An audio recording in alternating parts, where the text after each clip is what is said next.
अरे हाच आहे आपला कृषी प्रधान देश. तुम्ही वरती जो व्हिडिओ बघताय तो कुठला विदर्भाचा नाही तर आपल्या महाराष्ट्रातील जालना जिल्ह्याच्या शेतकऱ्याचा आहे. दरवेळेस यांना शेतकरीच का बळी पडतो.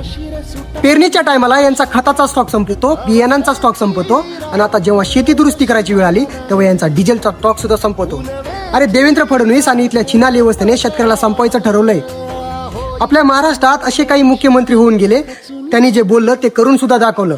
जर शेतकऱ्याची परिस्थिती बदलली नाही तर मी शनिवारवाड्यासमोर फाशी घेईल अशी घोषणा निवडणुकीच्या आधी एका मुख्यमंत्र्यांनी सुद्धा केली होती.